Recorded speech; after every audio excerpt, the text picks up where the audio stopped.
itu kudeta merangkak itu sama dengan bayi berlari. Jadi sama-sama bohongnya gitu. Iya betul. Jadi teman-teman bisa direvisi ya. Kudeta merangkak itu nggak ada. Sama dengan bayi berlari juga nggak mungkin gitu ya.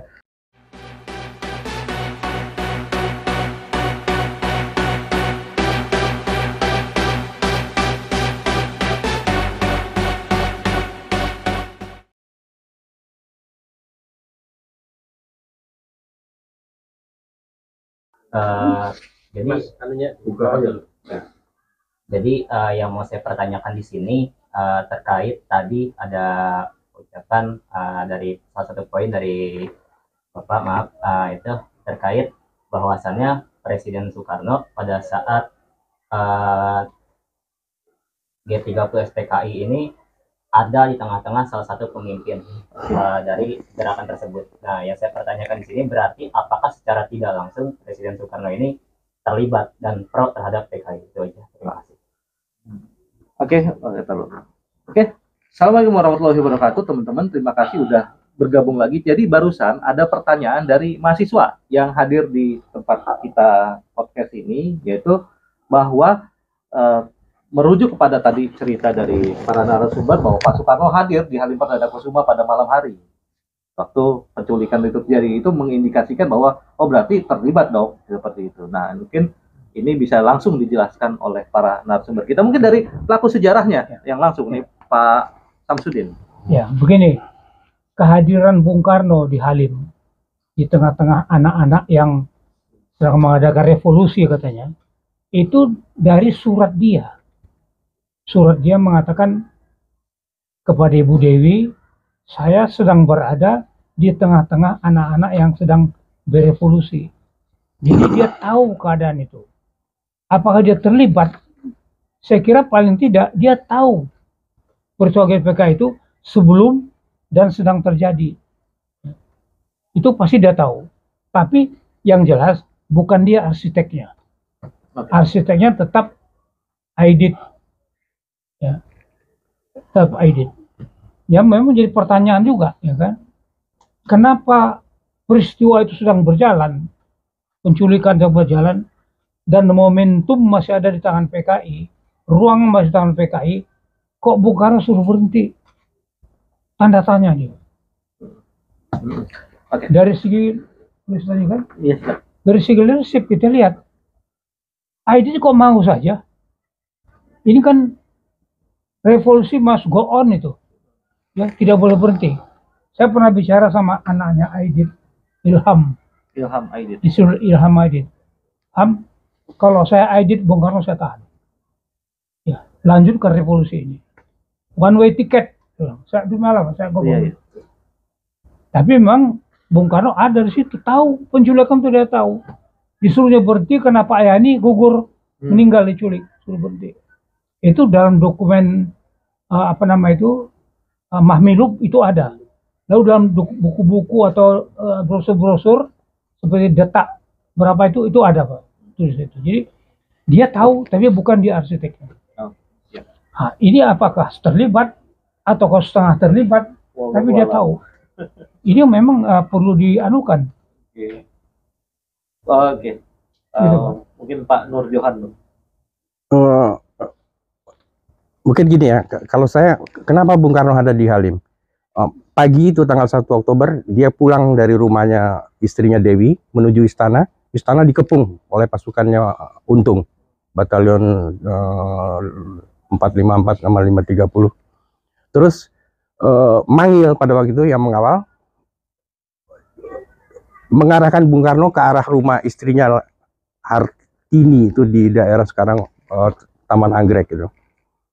Jadi nggak jadi masuk istana. Nah, secara standar pengamanan presiden, kalau terjadi apa-apa dengan presiden, itu memang pertama dia ke Halim karena di sana ada pesawat jet presiden, kedua ke Tanjung Priok, di sana ada kapal kepresiden juga Baruna, atau ke Bogor dengan mengendarai tank alat berat. Jadi Soekarno berada di Halim itu karena standar pengamanan peristiwa tanggal 1 Oktober terjadi kudeta, istana dikepungnya.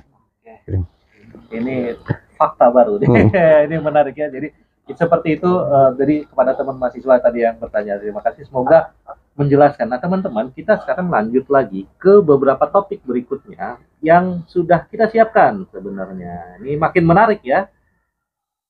Nah ini kudeta merangkak. Wah ini seru nih.